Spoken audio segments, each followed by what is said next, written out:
Hello everyone, and welcome to this afternoon's webinar. I'm just going to allow a couple of seconds for everyone to join us.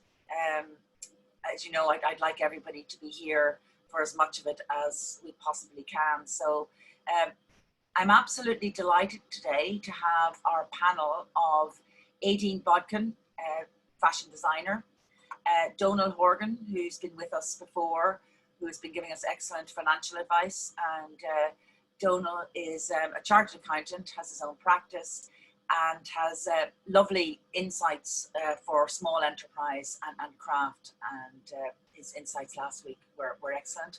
And we have Bernie McCoy.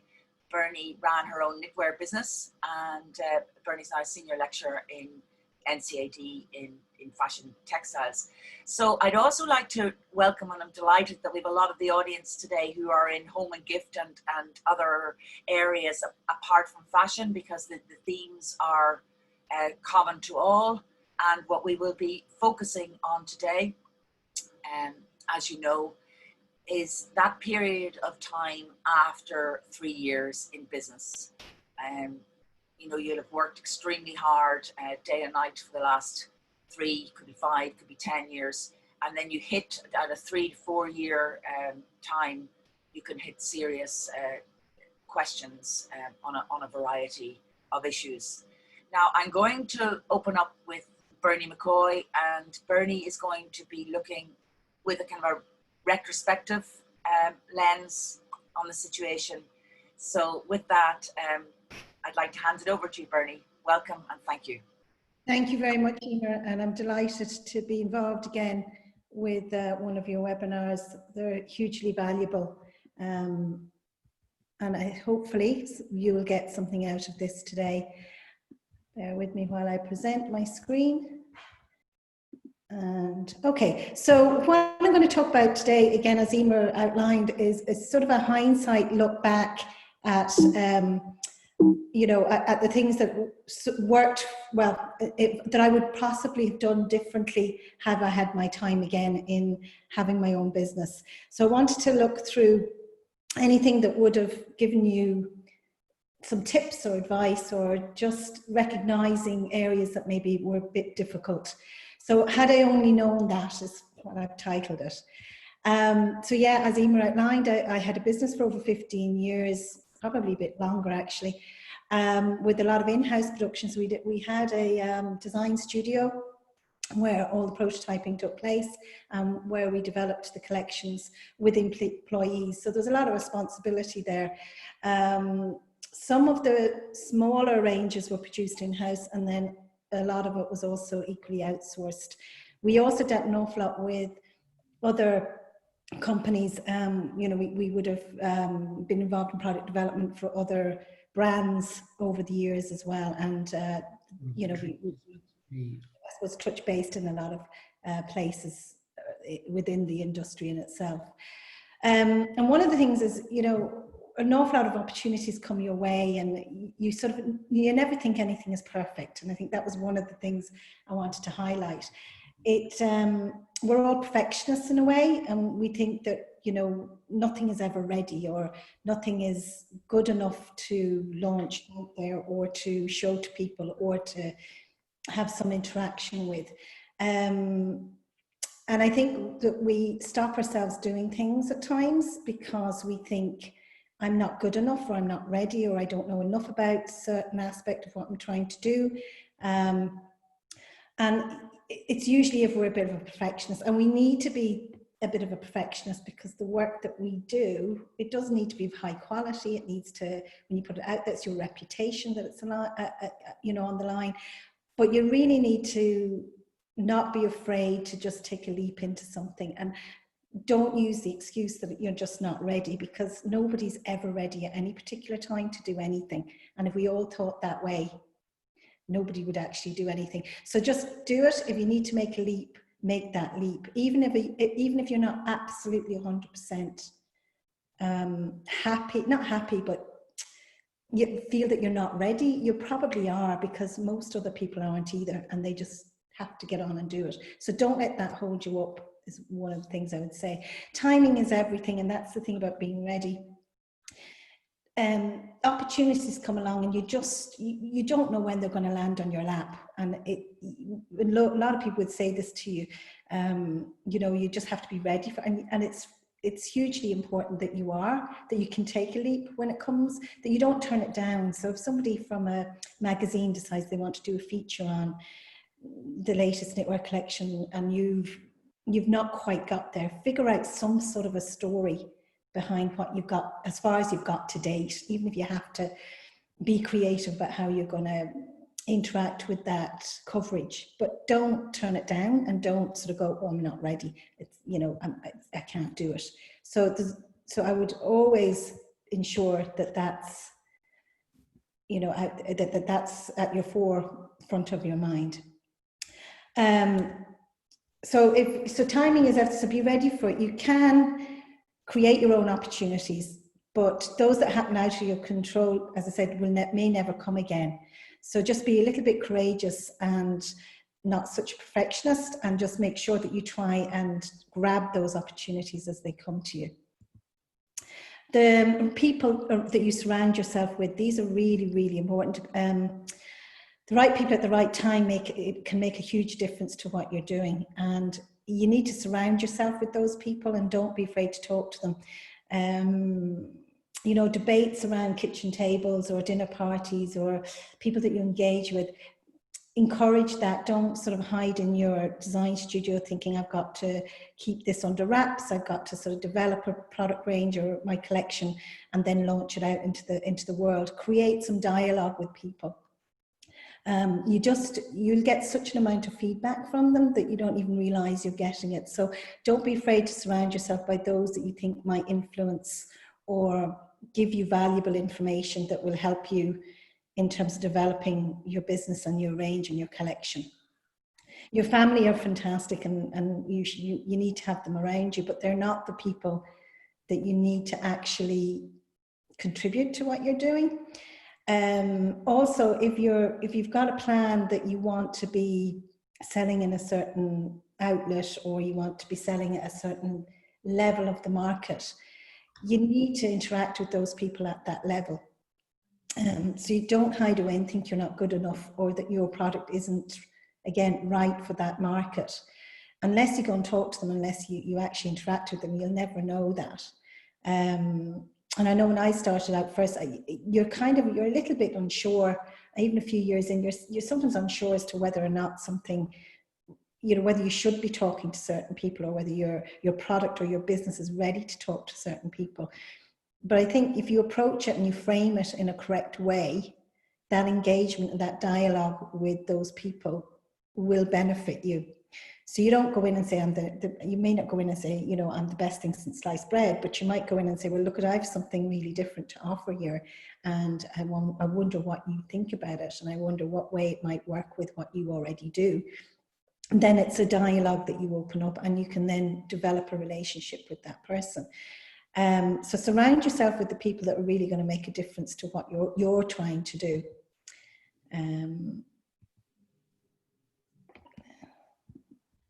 Sorry, my slides are hopping a little bit. I think there's a slight delay. So in the end, trust your own instincts, because at the end, you know your own business, and nobody else can really tell you that. They will give you advice, and they'll give you feedback, and they'll give you opinions, and they may even tell you to go in a certain direction. But ultimately, you have to trust in your own gut and your own instincts in terms of what the final decision is, or the final decision that you end up making. You know what you're doing far better than anybody else. And I think sometimes we mistrust our own ability to make those decisions and to own it. That we're always trying to please somebody else, or we're always trying to kind of please the customer, or please the buyer, or please whoever it is out there. But ultimately, it's your own instinct. You've been running the business. You innately will have been gathering information, and you need to trust that instinct, or trust that decision that you make as you go along. Yeah, I'm sorry, I have a delay on my screen. Okay. So making decisions. So when you're making your decision, you'll never be wrong. So when we make decisions, we're never wrong about what we're doing. A decision that you make, it may be a decision that's not necessarily the best decision when you look back in hindsight, but when you make it at that time in context of when you made it, it would have been the right decision, because otherwise you wouldn't have actually gone out and weighed the pros and cons of making that decision. You may well need to then adjust the decision that you make. So never look back and go, I made a wrong decision. You made a decision that will take you down a certain pathway, but I would never sort of go back and sort of think, well, I think I made a wrong decision there. And I've made an awful lot of decisions in the business in terms of the direction that it might go in. And yes, some of them probably weren't necessarily the right one at that particular time, or it would have been better if I had delayed it or done it earlier. But you just have to adapt and sort of change things to suit a decision that you've made. So you never make a wrong one. And I would sort of say that ultimately to make no decision is worse than anything. So ensure that you actually do make a decision, whether it's a bad one, an indifferent one, or whatever. It's never a wrong one. And you just need to kind of ensure that you do that. So it's easy to get swallowed up in everything that you do. So I know when I started out first, you have time to spend on, perfecting that product or looking at new ideas and sort of testing things and trying things. And then when something takes off, you don't know what's hit you, because you've got no time to do any creative element of the business. You're ending up worrying about, the next paying the employees, or the next order that's going to come in. All of that takes over. And if I had my time again, I would absolutely make time to have the space to do a lot more creative work. Now, I did try to make that space as much as possible, but in hindsight, the more of that you do, the better, the stronger the business will be at the end of the day, the more interesting the work will be. And I do think it is important to step back a little bit and don't get completely swallowed up by everything that you're doing, and challenge yourself. So I would have tried every sort of couple of seasons where I'd introduce something that was a little bit different to the collection. It still fit with the ethos of what I was doing, but I would always try a new angle on something, or a little bit that maybe was a challenge or a bit difficult, or sort of kind of made me step outside the comfort zone of where I would normally be. And some of those might be just, get involved in collaborations with other people, with challenges and different projects that you can actually get involved with. Yeah, I have a slight delay on this, but I apologize for that. So everything is surmountable. Oh, sorry, risks. Yeah, so risks, this is kind of really important. When in the early days, you'll take loads of risks because you've nothing to lose. And of course, as the business builds and builds and builds, there's an awful lot more that you can lose. So you're trying to minimize those at every single turn. I still think it's massively important to take risks all the way through. And I would have thought, in a way, I don't know if I took enough risks at certain times. I would have, in hindsight, I would have preferred if I was a little bit more brave at certain junctures that I would have. Bernie, that has frozen. Bernie, are you unfrozen now?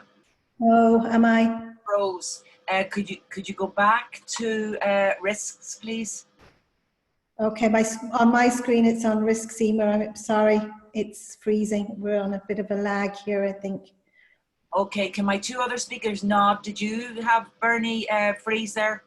No, I think it was okay. Okay, it might have been just my end. All right, okay. Thank you, Emer. I am having a little bit of an issue on lag here, so I apologize for that.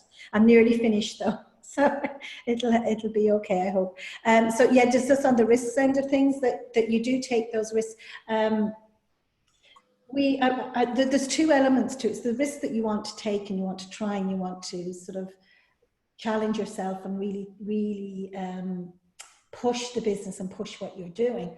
And then there's the other risks that you've already got within the business itself. and you try and minimize those. And we all know about the SWOT analysis, and people would be harassing you into doing SWOT analysis, but it's really important. And part of that is identifying some of those risks. And the SWOT analysis, when you identify the risks, you have to deal with them. And if we don't deal with them, there's no point in doing that SWOT analysis in the first place.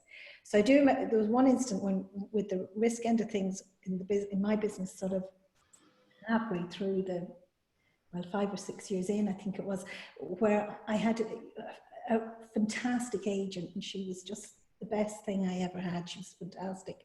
And we sold massively with this great partnership, and we were building something, and it was going to lead to a lot more interesting work being produced and also sold on the continent. So she was fabulous, but she'd 70% of the business. And I remember somebody turning around to me at one point and said, you know, she's 70% of your business, you know, watch it. And I kind of thought, well, yeah, actually she does. That's quite interesting. So I, early days on, I couldn't drive at the time. I didn't even have a car or anything. And I decided, oh, I've got to balance this somehow. So I decided that I'd try and do a bit more in the home market, and bought a little van and learned how to drive in the space of 6 months. I'd say I was lethal on the road, but just said, you know what, I'm going to do something about this. And I had just started doing it and invested in the van, and I think I'd taken on a couple more employees, and it was all things were going hunky-dory. And then a tragedy occurred whereby that whole connection just, it was no longer viable. It was no longer there. It was taken away out of everybody's control. And overnight, the whole business had lost 70% of its customer base. And it was, it could have been detrimental, but I do remember thinking at the time, gosh, only for that, I think it was a mentor that one of the Leos at the time had sent out to me, and we'd worked through it. And because I had taken those steps to minimize it, it didn't really impact as much as it could have done. It could have been an absolute disaster. So just the risks that you have internally, you need to kind of keep on top of and be really mindful of, but also the risks that you are willing to take. So I look at it in two different ways. And I think you need to be brave enough to take huge steps and huge risks externally out of your business. And then the internal ones, you need to kind of keep an eye on them and mind them. And then I'd love you to even think about, what does success mean to you? Because it means a lot of different things to different people.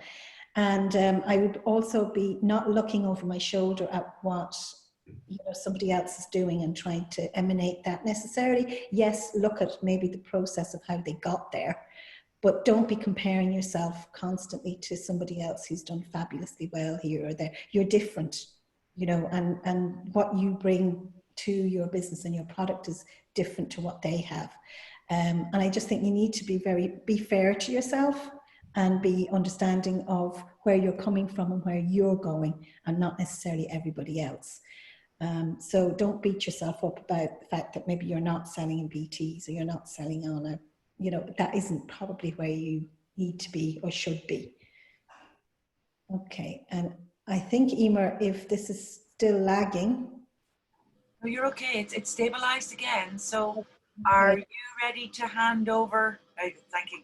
Yeah, I can hand over actually. And I just wanted to say, I'm in the privileged position where I am now, that the business that I have, that I generated and that I worked at for 15 to 20 years, gave me a huge amount of opportunities. And it's something I cherish, the fact that I did it and that I spent that amount of my life in it. And it's allowed me to be in a position now where I'm interacting an awful lot with the next generation of designers, new people coming up, even being able to talk online like this to a group of makers and producers and entrepreneurs. I love it. It's where I like to sit, but the business allowed me to do that. I feel that it gives you such an amount of everything in life. It gives you such opportunity that it's never feel like you've ever failed at something, or that it's never gone quite the way you wanted to go. It's given you something else. It's given you an ability to twist and turn and make clever decisions and design yourself out of things. So it's a really valuable thing to have done. So good luck with everything, and thank you, Emer. Yeah, thank you, Bernie. And just to recap on that, absolutely. Your business for 15 or 18 years has really now influenced the next generation, because you're using all that learning to interact and help them. So with all of that useful information that we've just had from Bernie, can I ask Aideen to share your screen, because you're still at the coalface Yeah. and an icon of success at the coalface. Yes. Hi, everybody. I'm Aideen, and I'm going to preface this by saying this is my first webinar. So if I don't go through this as smoothly as everybody else, you'll know the reason is because I haven't done it before. So I'm going to give you a bit of a history from my perspective of how I started out, got to the 3-year point, and then what happened afterwards. So I just want to make sure that my slideshow now is, sorry, Emer, just excuse me for a second. I just want to make sure I can go on to the next slide. So yeah, okay. So, okay. So I studied fashion design in NCAD, and I began working for other designers as a young designer in the Irish industry. And as soon as I gained what I felt like was enough experience, I decided it was time for me to set up my own business, which at that stage I was starting up as a sole trader, and I wanted to, you know, I suppose on the Irish fashion market, I wanted to make my own stamp. So my background was I loved tailoring and I loved natural fabrics, and I wanted to do something that was commercial, but at the same time, there was an element of my own signature or my own handwriting in it. So I started off very, very small. And one key thing that I did, and I think it set me up financially as I was starting out my own collection, was I worked for other designers at the same time. So I had kind of a source of income coming in that was outside the income I was earning from selling my own product. And what it allowed me to do was it gave me money to live on while I wasn't taking money from the business, which was very, very important because it meant I could reinvest. And in my particular case, I started off very small, but the business basically tripled season on season. And I had to finance that. I had to have cash flow going. So I soon learned that a design label is one thing, but you have to have a design business, which is equally as important as having, you know, great designs. It's knowing how to get the designs to the market, how to price them properly, how to get buyers to become interested in your brands. You're running an enterprise. You're not just designing clothes. And I think it's the same thing for Bernie, where you're quickly learning on the job. So then at the very start as well, it was slightly different now because there wasn't recognition from the trade boards. The one that was dealing with us at the time was Enterprise Ireland, but when you had less than 10 employees, it was very hard for them to deal with you. So I started off, as I said, on the Irish market, but after a couple of seasons, I started doing trade shows in the UK, and my brand then went from being just a home-based brand to exporting to different countries. So these are just some images to let you see the type of product that I was selling. So it's high-end ladies fashion. So the bumps in the road, as I was saying, the right customers for the brand. So at the time I started off, there were many customers who were picking up the brand, but they were picking it up because they liked it themselves. They weren't picking it up necessarily because they had the customers for it. The first season, they will give you a good chance, but the second season, they'll realize the penny drops that there's something wrong here, that the fit with your product in their shop isn't necessarily right. And the thing is, you as a designer, you're delighted when you get a new customer in. You don't know who they're selling to. You know who you're selling to, but you don't necessarily know who the customers walking into a shop are. So sometimes the fit isn't right. And you don't take that as a rejection. It just means maybe that the next shop that comes along or the next buyer that comes along might be a better fit for your product. So it's something to keep in mind. So another thing, and I'm sure it's something that will come up when we're talking with, you know, about accounts, but establish your credit terms early in every sales conversation. Now, this is something that you will learn over the first 3 years, but you need to have that in place by year 3 when you want to grow your business. everybody looks at a new company in a sense as not necessarily knowing what they're doing. They haven't established the facts. So it's an easy target sometimes to people who will go along to a new company and they'll pick up product, pick up more than they need, with the intention that they probably will ask you for huge discounts or they won't pay part of their bill. So be very careful with that. Set your terms, stick to them, and make sure that you know when a buyer is buying a product from you that they're agreeing to the terms and conditions under which you're selling the product to them. So that is very, very important. It stops any legal challenges or, you know, issues later on with bad debts. So make sure, if your credit terms are that they have to pay partially up front and then partially on delivery of the product, make it very clear in your first conversation before they sign the order. It's very difficult to go back after the fact. So just keep that in mind. So another thing I soon realized is that unless you've checked and double checked your costs and properly worked out your margins, it's very hard to make money. So do your research, keep an eye on what's already on the market, and try to pitch your product at the right level. In other words, there's no point in you having a really expensive product and going to a shop that sells things for 20 euros or less. That's not going to work for you. So during the Celtic Tiger years, so we're talking about the late 90s, the early noughties, my business was absolutely thriving and I was delighted with it. But the foundations of those years were great while they lasted. They weren't future-proof. So they affected the choices a lot of designers, and it wasn't just fashion designers. It was people from every part of the, you know, I suppose the Irish trading market in general. There was a lot of money flowing, and in my case, I would say that we went even more expensive, which probably was a mistake because it meant that you were just, you know, appealing to the very, very upper end of the market and you were cutting an awful lot of people out.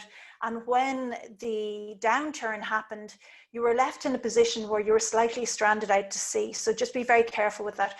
New accounts also can cause strain on cash flow. And you have to figure out how to fund production as your company grows to the next level, because that can become a major issue. So if you're suddenly taking on orders that are 3 times the amount that you would normally have to order, you're talking about maybe having to invest more in product, having to invest more in manufacturing, having to invest more in distribution, having to pay more to your agents. And where does this money come from? Because if you're forward selling and you're not going to get paid for 30 or 60 days from when you actually deliver the product, you can have cash flow issues. So these are things to keep in mind later on as you grow. Make sure that you have the resources to be able to deliver on your promises. Another side of things is overproduction of stock. So customers were buying more stock based on what they'd sold in previous seasons due to the buoyancy of the economy. But leftover stock means that your profits are disappearing. So you have to just be quite prudent and plan properly.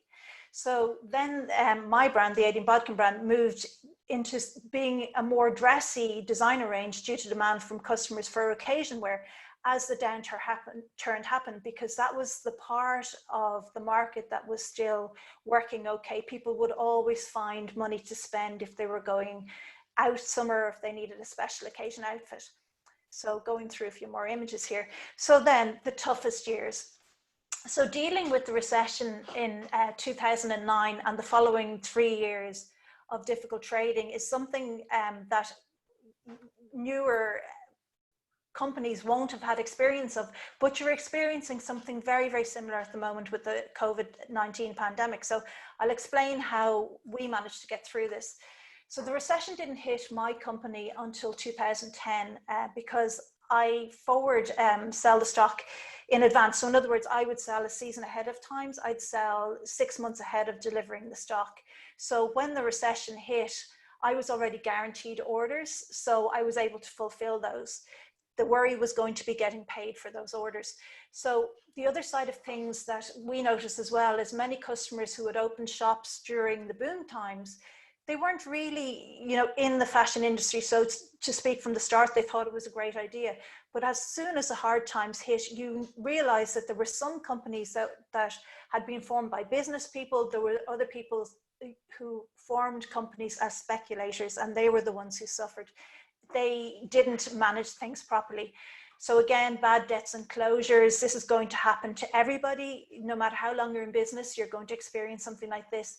And you just have to make sure that you're prepared, that it doesn't take you down with it, that you're able to trade around things.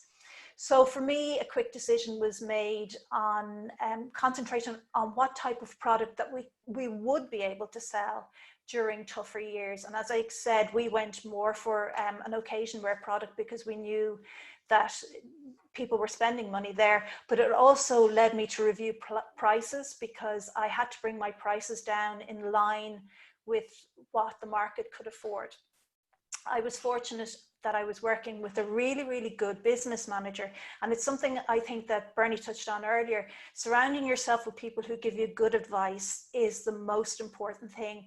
And I agree with Bernie, not necessarily your family. The business manager that I had, I was extremely lucky. It was somebody who I had worked for before. And when I grew to a point that I couldn't manage the business myself, I found that I was running around like a headless chicken and that I was trying to do everybody's job, and jobs were being partially done but not fully completed. So when I brought in a business manager, they were able to help me concentrate on my strengths, which was design and sampling and getting the product there. And they looked after budgets, and they looked after placing orders and planning and following up on customers. So that's a very important thing. If you can do it and you're in the position to do it, make sure that you surround yourself with people who are there in your corner and they're going to help you do what you do best.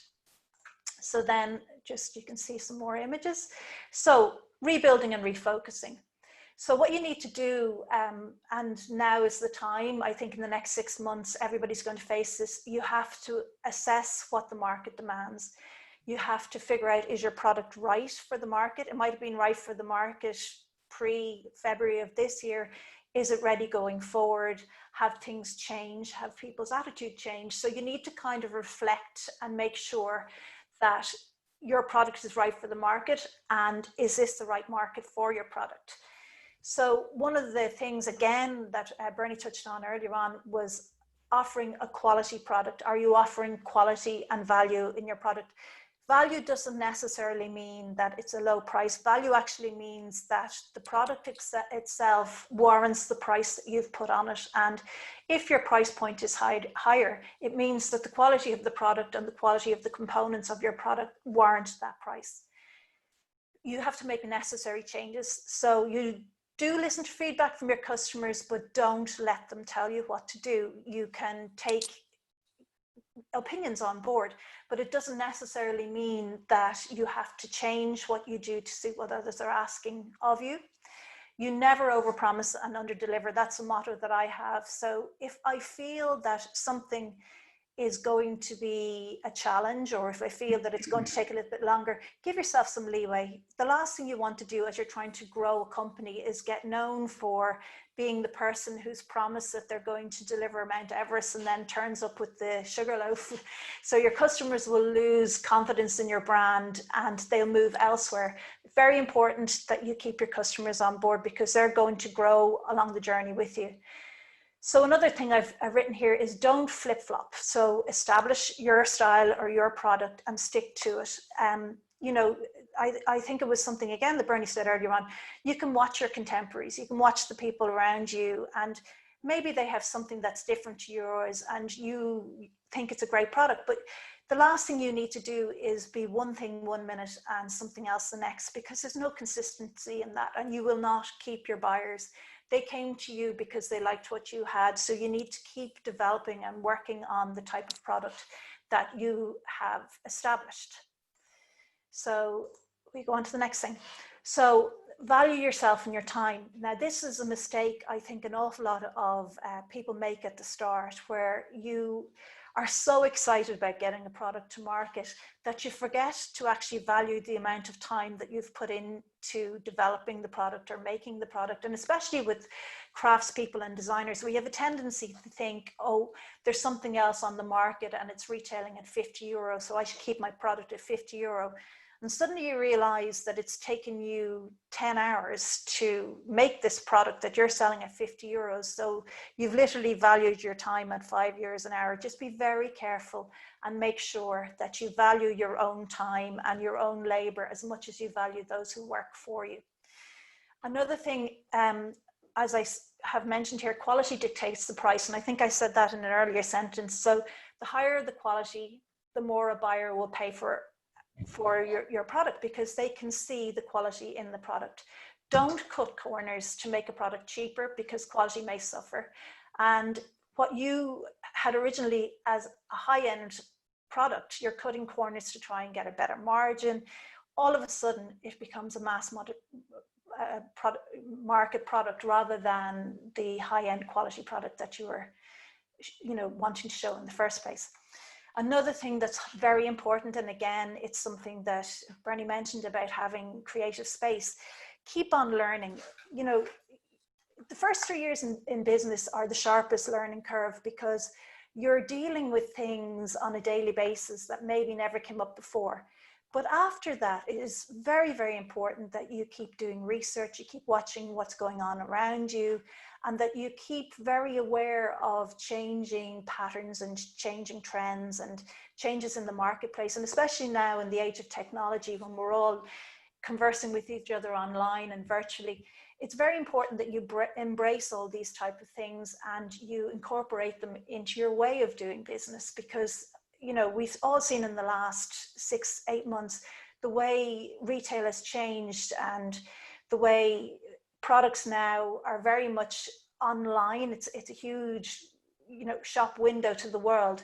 You have to make sure that you keep current. So I found particularly the whole area of continuing professional development to be highly beneficial, from whatever angles you can get it, from doing webinars, from doing research online, from joining groups. It doesn't necessarily have to be something that you have to put a lot of money into, but just spend some time making sure that you're keeping your creativity and your passion for the business that you're in buoyant.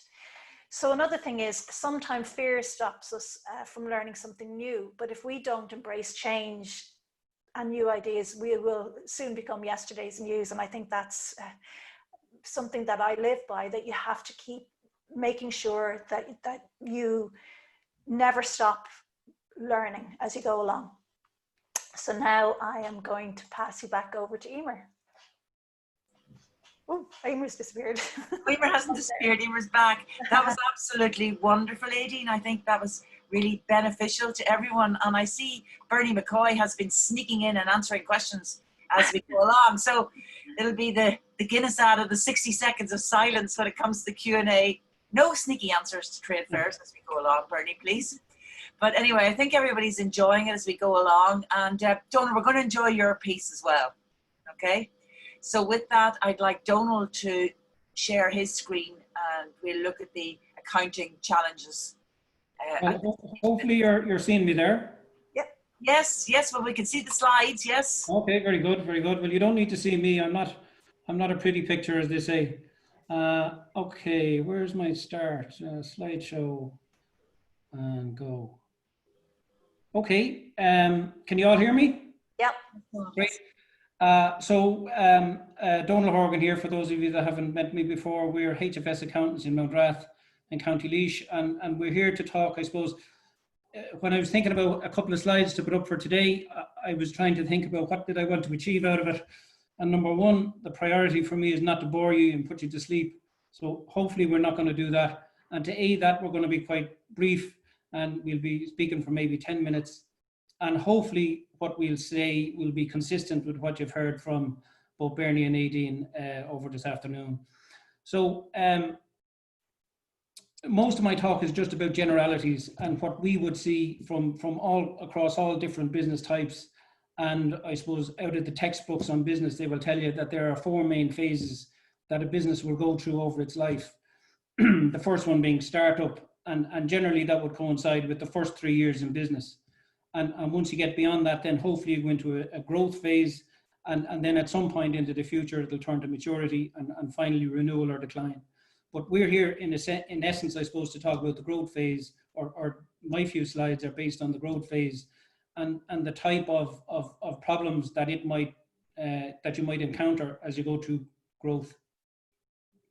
Now, as I say, hopefully after your first 3 years, you'll have got through the startup phase. But your startup phase, I suppose, from when you start out, it starts out as an idea, or maybe a hobby, or something you did in college, or something you played around with, and very quickly it turns into a business. And what the exact start of the business is, it's very early in the cycle. But your first 3 years, I suppose, you're all about trying to find customers, finding your product or your service, and developing your brand. And whether that takes 0 years or 10 years, I'm just throwing it out there that as a generality, we'll give you 3 years. And then hopefully you'll move on to the growth phase of your business from 3 years on. But you might ask yourself a couple of questions just to see where along the road you might be. So the first question you might ask yourself is, do you have enough customers to be viable? So are there enough customers there to deliver enough money for you to pay the bills? Is there enough there that you can have the resources to deliver your product on time to your customers? Can you satisfy your customers' needs, compete with your competitors, and are you profitable? And unfortunately, if no is the answer, then you haven't got out of the startup phase. But for the sake of today, we're going to assume that yes, yes, yes, yes is the answer, and we're going to leave behind the startup phase, and we're going to go on to growth. And again, this is all generalities, but how we have to think has to change, because in our startup phase, as I say, we're completely consumed with trying to find our customers, trying to develop our product or develop our service, whatever it might be. And eventually we have to start thinking a little bit differently. So we stop thinking about next week or next month or next season, and we have to start thinking about, you know, where we want to take the business in the coming years. And this is typical of a growth phase. We become less concerned maybe about turnover, being able to meet the payroll cost on a Friday, and we've already got our clients, and we're investing into, you know, these are the typical stages of growth. And what I would consider the main challenge for a business owner is to try and maintain effective management in the face of this growth and expansion. Because again, when we start out on our own, as I started out with me, there was just me and one computer and one phone, and it was very simple. You were begging for that phone to ring or for something to come in the post. But when it did, you did everything. It was all within your control. You could do it as quickly or as slowly as you needed to, and you didn't have to answer to anybody. But eventually the business grows, and thankfully it grows, and it gets to the point where the phone was ringing off the hop and you kind of start cursing it. You wish the phone would stop ringing, and that's a terrible thing, but it can happen. But to satisfy your customers, you need to take on perhaps staff, or you need to hire in outside expertise, and thereby you as the business owner, you lose a little bit of control, and you lose that direct contact with, be it your suppliers or your customers. And that is difficult, and it is a management process that you need to learn, and you've got to concentrate on developing your managerial skills to allow you grow a team which will allow your business to grow. And that can take time, and that can be one of the most difficult aspects of the growth phase that you go through. And the next piece of it, again, I think Aidan touched on this, is the hunger for cash, because the business is going to consume more and more cash as you go through the growth phase. Everything will place greater demands on your cash resources. So as your stocks go up, so too will your need to pay your suppliers. As your debtors go up, so too will your need to give credit. Your overheads go up. You might be investing in capital equipment. You might be investing in physical buildings. Your marketing spend might go up. So the type of cash planning that you had in the beginning can be very simple, because in the beginning, you've only got a small number of customers. You probably know at the tip of your fingers where you are with cash. You know who needs to be paid, who doesn't need to be paid. Whereas as you grow, it requires much more management and much more thought. And cash management skills can be vital to your business, because again, I suppose if we go back to the old mantra of cash, you can be very profitable an accountant might tell you you have very, very profitable business there, but when you've got no cash, you can very quickly become insolvent and the business will crash and burn. Whereas the reverse can often happen, that you can have plenty of cash, but you're terribly unprofitable because perhaps stocks build up in one financial period, don't sell, and they sell in period two. Cash will always follow profitability, but not necessarily in the time frame that you want it. And that can be one of the biggest challenges that you will face as you go through the growth phase.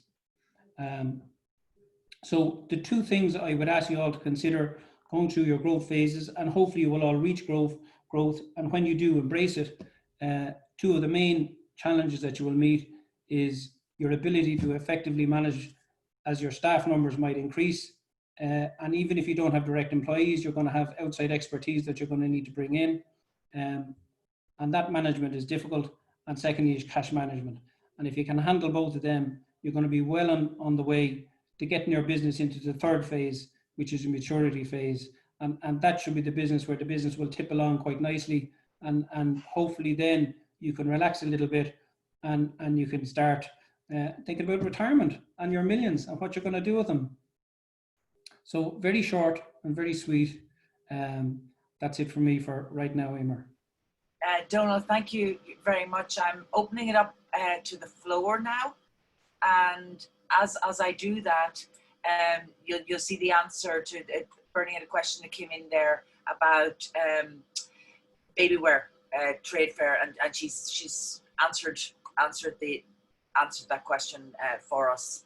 That it's Pretty Imagine Bimbo Florence. So having that, what I'd like to ask both Aideen and Bernie, and then I'm going to come to a different question with Donald, without giving away, kind of too many secrets. Was there a situation that caused you loads of sleepless nights that you managed to turn around?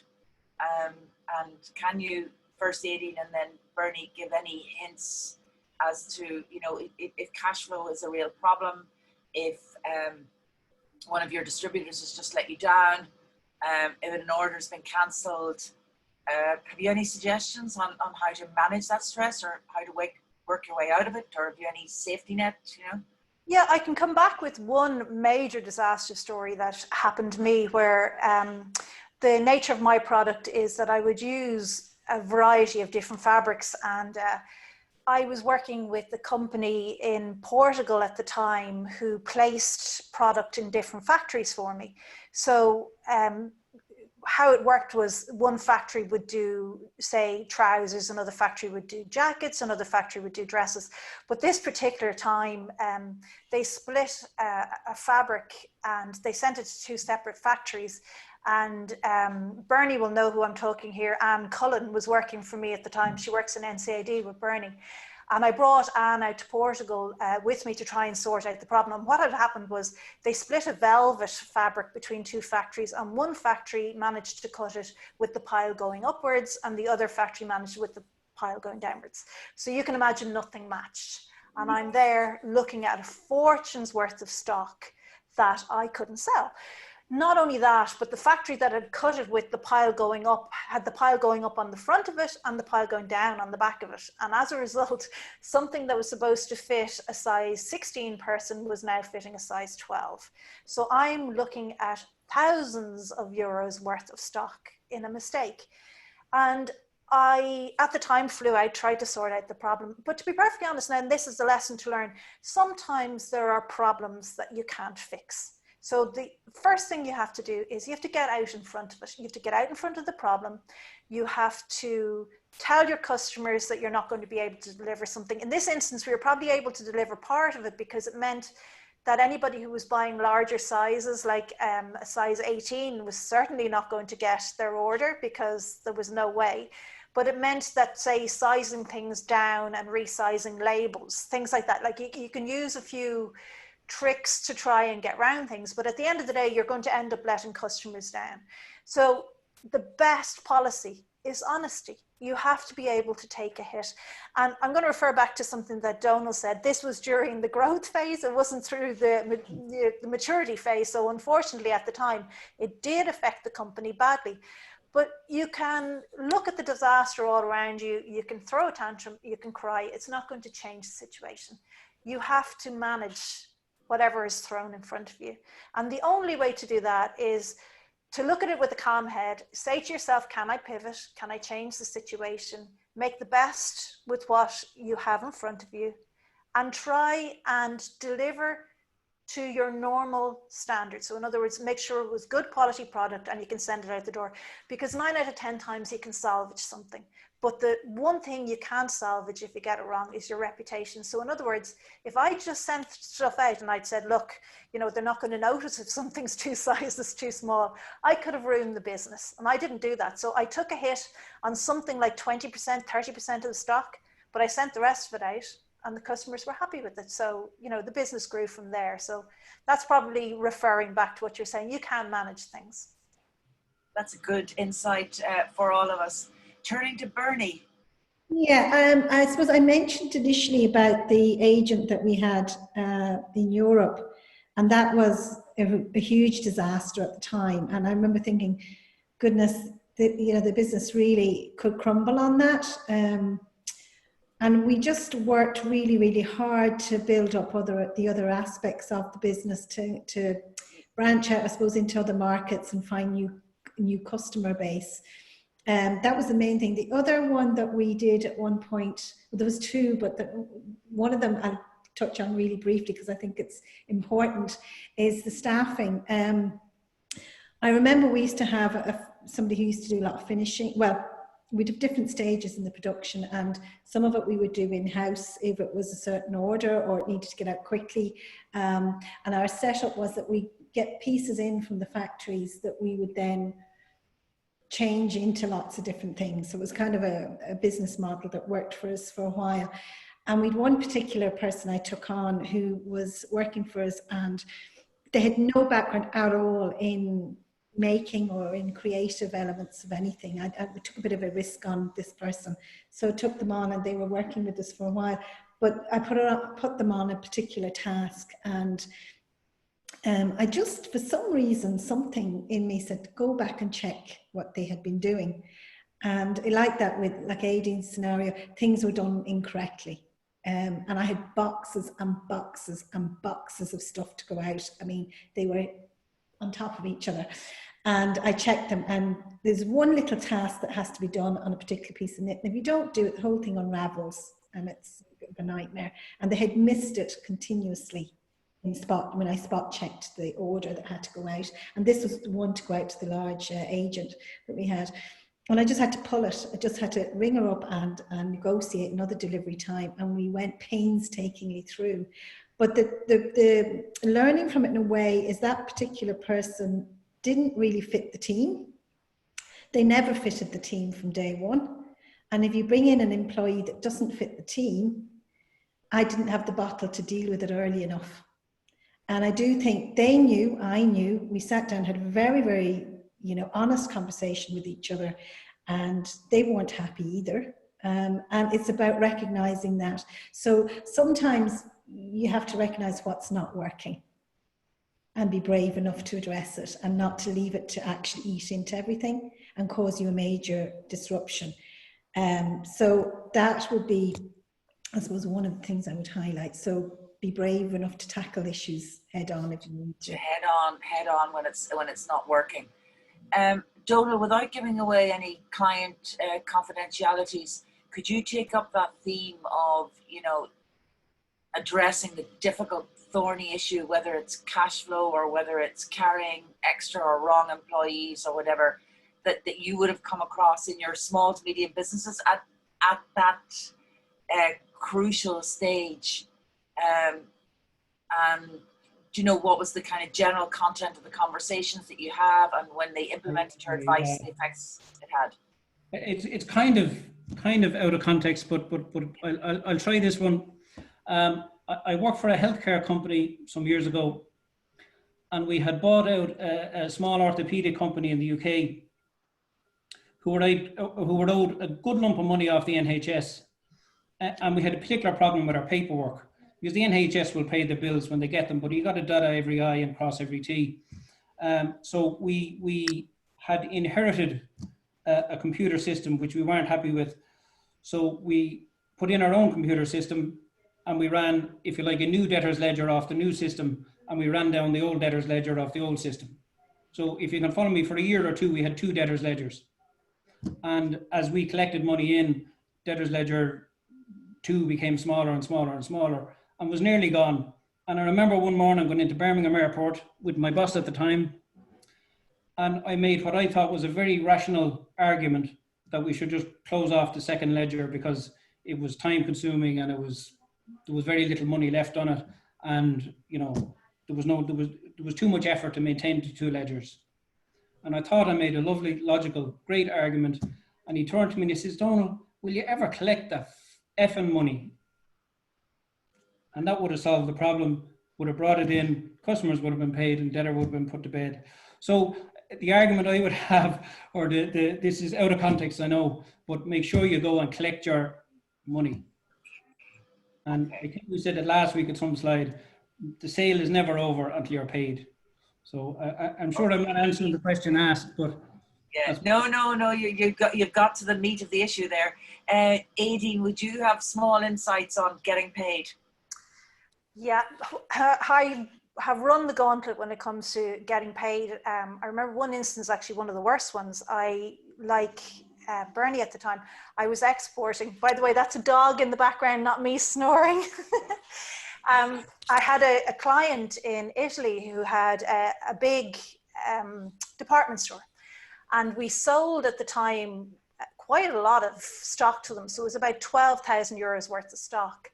And the reason I was pushing, by the way, earlier on to say, make sure upfront you give your credit terms, was because this was an instance where it was slightly ambiguous. So I had given the company 30 days credit insurance because we had done our due diligence and we checked their references and they were coming up as absolutely fine for payment, etc. So we gave them credit terms, which was against our normal rules, because normally when we're dealing with a new customer, we would look for a deposit. So in this instance, we didn't. So consider now that I'm a small company, I think it was about 4 years into the business, and I had to come up with the money to produce the stock. So that's my money invested.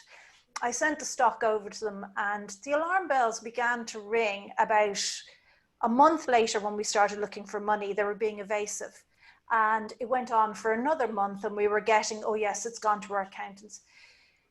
Of all things that happened, there was a flood and the premises was in lockdown and they were going through the insurance company. So needless to say, I can tell you here and now, I never saw 1 penny of the 12,000. And to make it worse, I added another 1,500 euros to a solicitor in Milan to try and retrieve the money.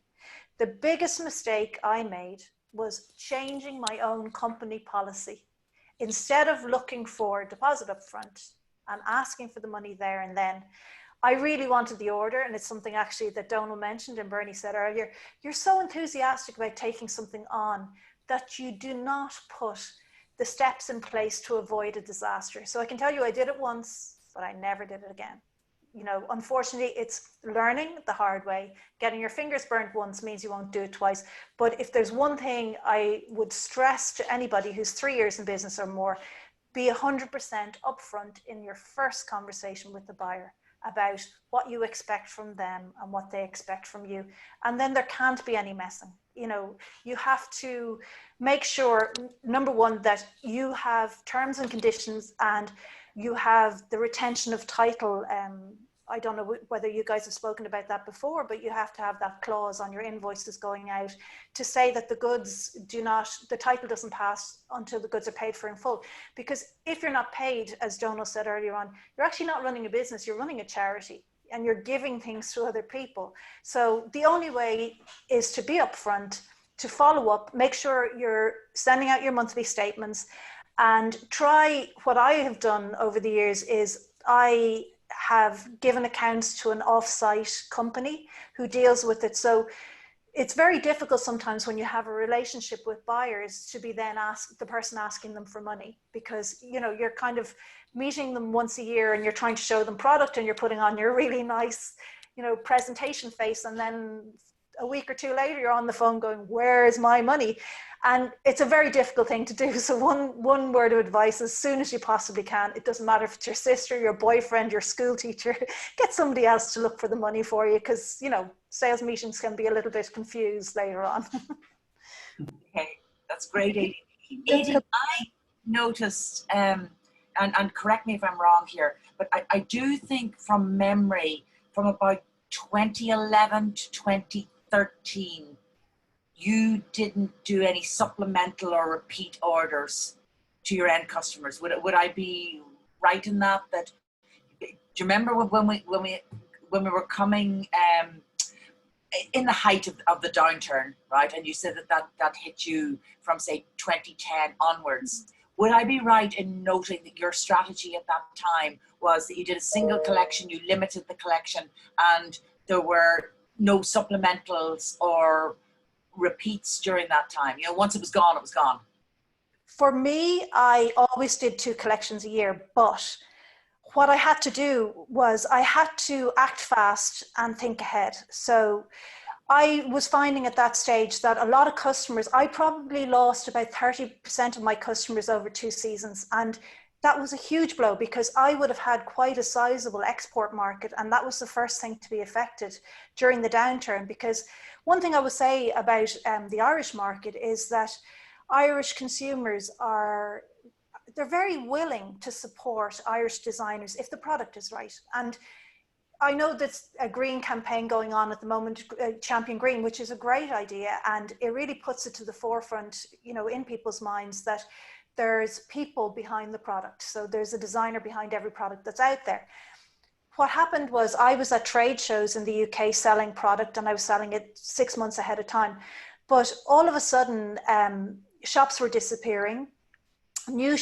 Customers maybe that had gone up 2 levels beyond where they should have been themselves, they were buying above what they normally would have in their shops. They were the first to disappear.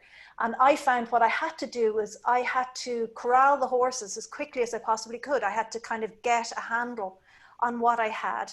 I downsized the collection. That was a very important part, because in doing so, you're cutting down on the amount of time you spend, you know, on the physical making of patterns and samples and the costs.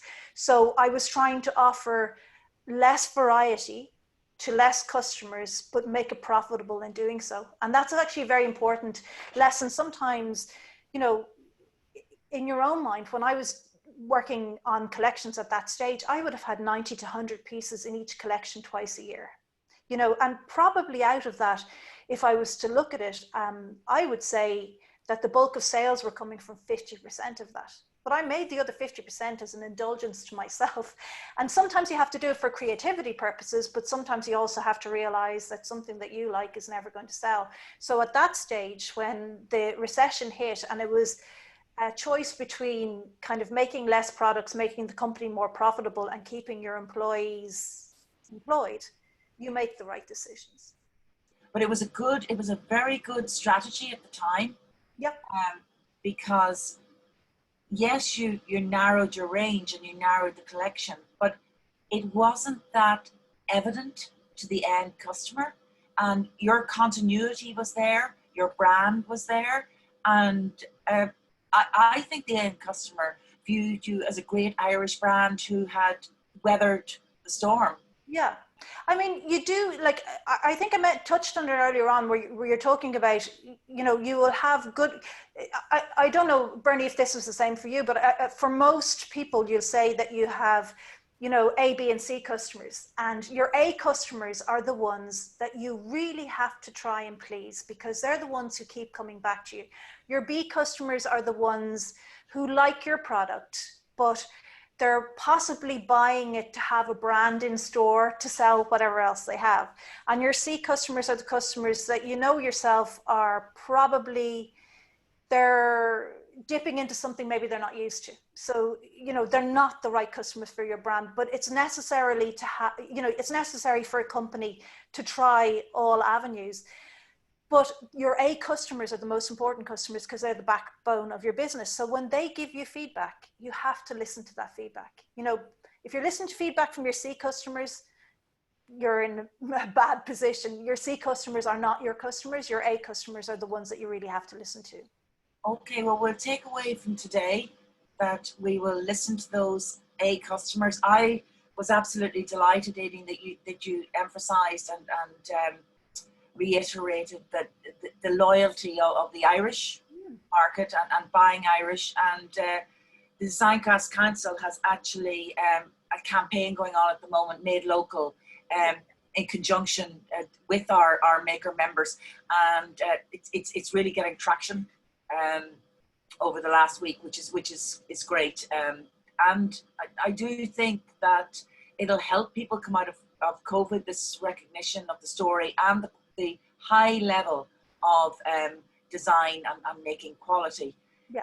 I'd really like to thank all of you today. I don't know, Bernie, have you any closing comments? No, I just think that you're right in terms of the Irish market. I mean, that was our salvation in the end when we had the hiccup on the European scene. So I would definitely look after your home market, and the fact that the Design Crafts Council are involved in that promotion campaign at the moment of Buy Local is really, really important. So I think everybody should get on board with that and support it, for sure. Good. That's a good plug for it. So it's Made Local, and get it out there, repeat it to everyone. Hopefully it'll increase sales and it'll increase interest. And Donald, from your perspective, what I'm going to do is some questions that people have may be of a confidential nature. So if they get in contact with me, I'll put people in contact with you. Please do, yeah, please do. That's okay with you. Yeah, so I'd like to thank the three of you and our audience today. I think we'll leave it at that for today. And if anyone would like to join us next week, and I think it'll be a good one, we will be getting into the nitty-gritty of the product and its costing and its pricing of same. So Aideen, Donald, Bernie, thank you so much, and thank you everyone for joining us. Thanks, so bye-bye for today. Bye-bye everyone. Thank you. Yeah.